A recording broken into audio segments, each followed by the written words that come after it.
Greetings, back again. This is, no, we're not opening anything today. That's just laying around. Today what I wanted to talk about was a kind of a follow-up to another video that I did about my Prefounte pen, my Platinum Prefounte. I bought these Prefounte pens when they were pretty much brand new on the scene. That was about a year ago, a little over a year ago, I would say. And I've had opportunity to carry these two pens pretty much every day from that time forward, and I keep them in my bag. This is a pen I keep with the Atramentis Black Document ink in it, which is a permanent ink, and I use it for signing statements, writing a check when I'm out sometimes. I use if I go to dinner, I sign the receipt, things like that.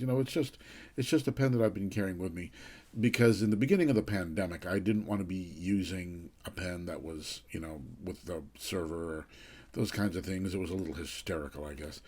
But so I got a inexpensive pen to put permanent ink in that I could rely on, and this pen really suits the bill.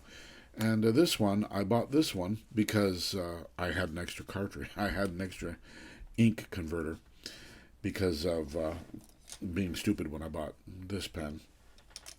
But I've been stupid before. I'll be stupid again, I guarantee it. And so I got this pen, and I loaded this one up with the Atramentis Blue Velvet ink. And it's been a wonderfully reliable pen. I have had these pens in both pens I carry in my bag. They go pretty much everywhere with me, and I will not use this pen for weeks, months even. This summer I was walking around with my bag. I didn't use this pen for about 2 months, and when I opened it up, it wrote. Now, granted, that's in part because of the ink. So, a couple of things about it. This pen has the sealing inner cap on it with a spring at the top. So this cap is two pieces, and it has the metal clip. And inside there's a spring. You can't really see it, but there is an inner cap that is connected to that spring. And when you put the cap on, that inner cap sits against the top of the feed, the grip section, and you can see that it has just a little bit of bounce before it snaps into place. And another thing about having two of these pens is they are exactly the same in function. There's not really any difference in the amount of bounce or the amount of snap when they close. These close very positively, and they don't come apart, so the pen will never pop out. I once had a pen where it was a snap cap like this, and the pen every now and then would just drop out. I had a magnetic pen, and the cap would pop off. Didn't like that. Prefer a good solid snap, and that's what this has. The clip is very positive too. It's a little stronger than it really needs to be. It could hold a pen of a greater weight than this, but that's never been a problem. I can slip it over things very easily, and it will hold. It's not going anywhere. I can do whatever I want. I can go and do work, or sometimes I like to work in my wood shop, and I make a birdhouse or something like that. And it's going to stay there, and it slides off very easily, and then it's easy to access the pen if I want to write with it. The caps hold very tightly. This is not at all a bad seam between the two pieces that are bonded together. And when you get the pen open, you've got this nice clear grip section, and it's got a steel nib that is mounted to this feed. The feed just pops out. I have that in another video. And you can see that there's a little flange here, and then another flange here that separates the cap from the barrel, and it holds very tightly. On the inside of the cap, there's little raised sections, 6 little beads that are raised, and then farther up the cap there are 6 more little beads that are raised. There may be 8 in there. You can't really see those. I don't think you can really see those at all. But those are guides, and they sit against the grip section and help that slide right on. That way you never have to worry too much about catching the inside of that cap with the nib of your pen. But these little raised sections on the inside of the cap also function to bring the posting, and it keeps the air from it keeps a vacuum from developing, so you can't get the cap off. If you don't have those little raised sections, you post the cap, and oh man, it's hard to get it off. But those raised sections help air pass in and out. But not only that, it just the cap is on very tightly. You can see it goes almost all the way up and sits almost against that inner cap, but it's nice and tight, and it doesn't wobble. I don't know if any of you have ever written and the cap starts to wobble. Oh, it drives me nuts. Anyway, enough of that, right? So you have this interesting feed and nib, and this is the same nib and feed and grip section that is on all three of the pens: the Pleinair, the Preppy, and the Prefounte. And the barrel screws onto this clear section. Here, maybe I should do it this way. Screws onto the section, and I have my cartridge converter in here, which is really great. I like these cartridge converters. They hold a little more ink than some of the other, like a standard cartridge, like an international standard, or the Sailor cartridges. This converter holds just a little bit more ink, and that can be an advantage for a pen that I carry a lot, and it sits in my bag, and I take it out, and I don't really use this for drawing that much. I just pretty much use it as a daily writer. And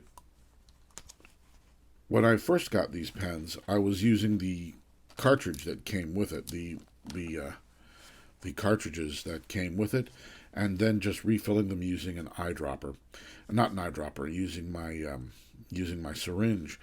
You can make this into an eyedropper pen, but I never eyedropper pens. First of all, one of the things about this pen that I think that would make it a little iffy as far as eyedropping is these threads fit pretty loose all the way until you get them home. Another thing about the way that this is molded is there's a fill gate here on opposite sides where you might have a lot of ink intrusion where the ink could really get down. You'd have to get a bushing and use a lot of grease on that if you wanted to eyedropper this, but you could do it. But I don't eyedropper my pens. I don't really care to do that. But I got the cartridges, the cartridge converters, and I've been very happy. Now, with the barrel of the pen,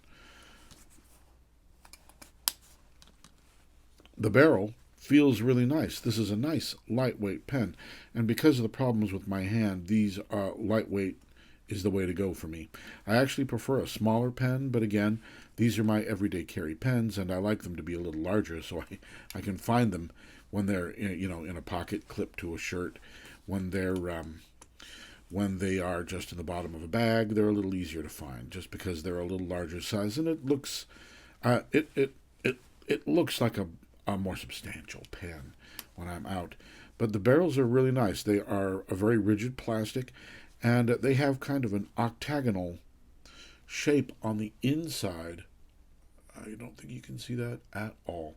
But there are like facets inside, which help with the rigidity and the solid feel of the pen, while not at the same time it's not heavy. And it's kind of fun to have those because you can see those. You can see those facets. And so there's just kind of a visual pleasure with seeing the pen and kind of holding it in my hand. If this were more of a demonstrator, you'd be able to see that better. Another thing I like about these pens is one of the problems you can have with pens that are made out of plastic that screw together is you can get cracks.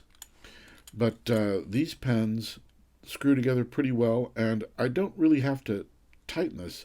Just get it snug, and it's going to be on, because you can hear how well those two materials are holding against each other. So even if I just spin it on, it's still pretty snug before it comes off. And in fact, I'm now spinning the pen in the cap, If I grip the pen a little bit, then I can get it to spin off.